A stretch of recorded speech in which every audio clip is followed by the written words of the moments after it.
Welcome to my YT channel. Yes?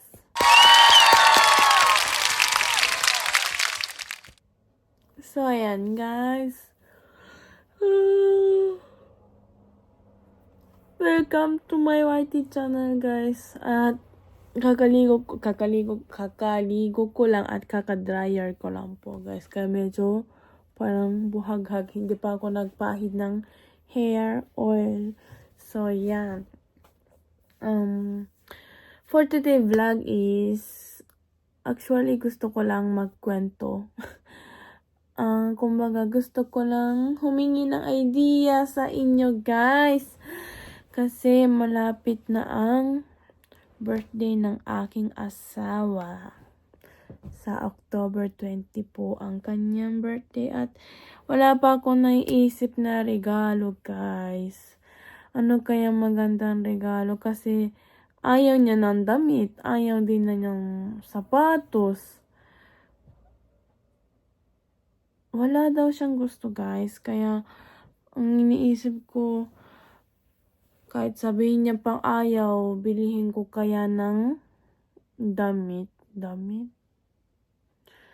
Kasi pag sapatos guys, hindi naman kasi siya nagsusuot ng sapatos, lagi na lang Crocs. Kaya ayun.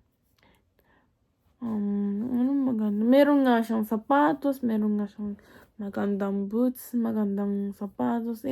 Hindi nga niya sinusuot, guys. Kasi nga, laging naka-Crocs lang yan, guys. Alam niyo ba? Yun, kaya lalo ako nahihirapan mag-isip ng regalo para sa kanya, guys. Tapos, syempre, birthday niya, guys. Linggo, kaya sabi ko, saan mo gusto pumunta?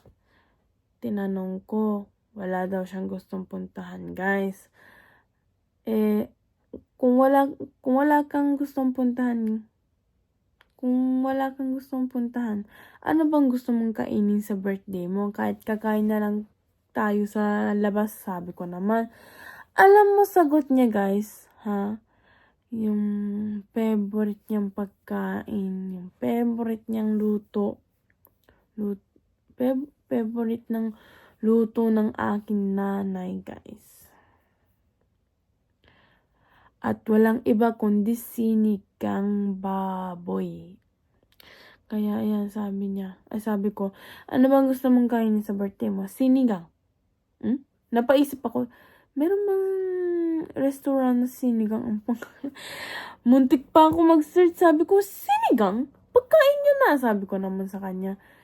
Sabi ko, hindi. Tinatanong ko kung ano yung gusto mong kainin sa labas. Sabi ko, sa birthday mo, kasi bibilang pa kita ng cake.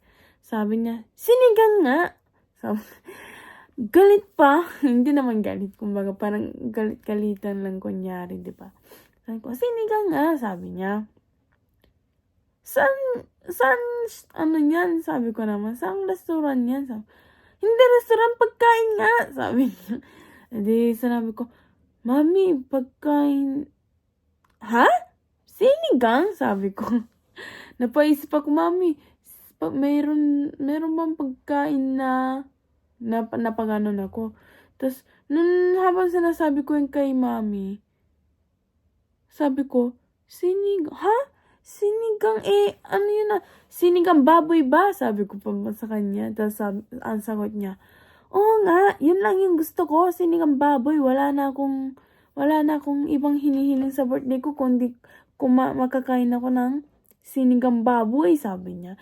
Sabi ko, Diyos ko, ang dali-dali naman yan, sabi ko. Regalo, ayaw niya. Alis nga kami, ayaw din niya. Tapos pagdating naman sa pagkain, sinigang, ay nako, sa bahay ka na, tapos na. Hindi ka na alis. Wala ka nang bibili na regalo. Pero, ang hiling niya, pagbibili daw ako ng cake, chocolate cake daw dapat. Ano kaya yun, di ba guys? So, sabi ko, sige, sinigang, magluluto na lang ako ng sinigang baboy, tsaka, bibili na lang ako ng cake, tapos, mag-iisip ako ng regalo, guys. Ano ba maganda para sa inyong asawa.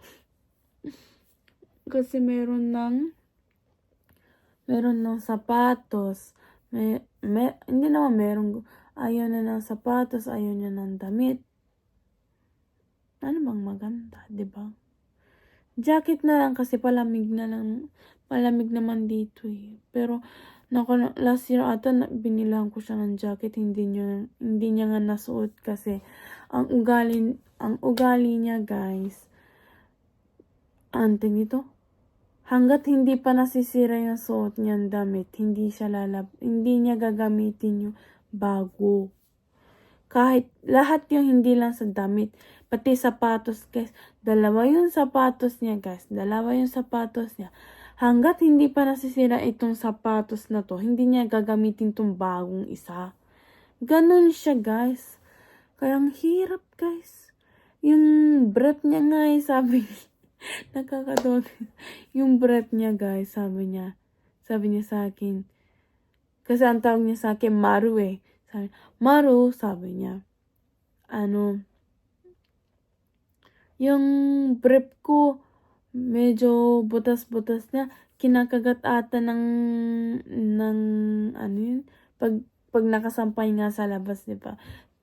Meron daw kumakagat sa brief niya, kaya nagkakabutas-butas na daw madami. Sabi niya, itatapon ko kaya to o gagamitin ko pa hanggat hindi pa nabubutas na malaki daw, guys. Sabi ko, saan ka makakaisip ng ganyan kung butas na kahit maliit pa yan, guys? Itapon mo na, di ba? Aba, para tipid siya, guys. Alam nyo ba? Gagamitin niya pa daw.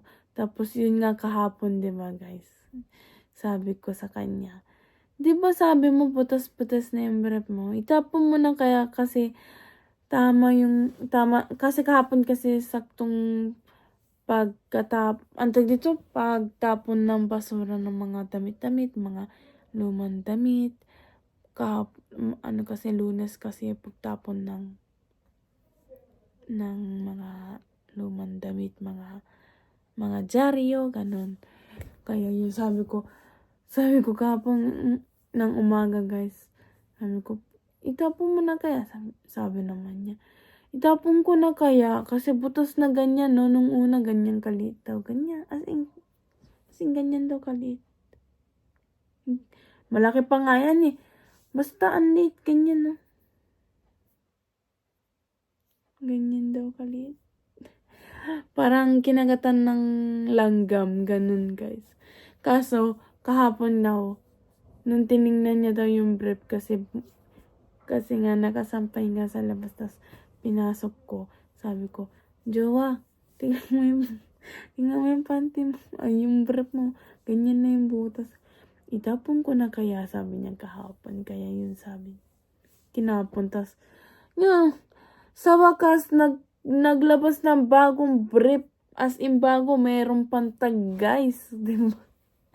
Ganyan siya, kumbaga, hindi naman siguro, pero tipid ata yun, guys. Pero para sa kanya, hindi naman daw tipid yun. Ganun daw talaga siya.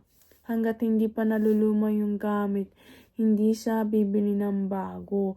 Pero pag binilihan siya ng bagong damit, guys, pag binilihan mo siya,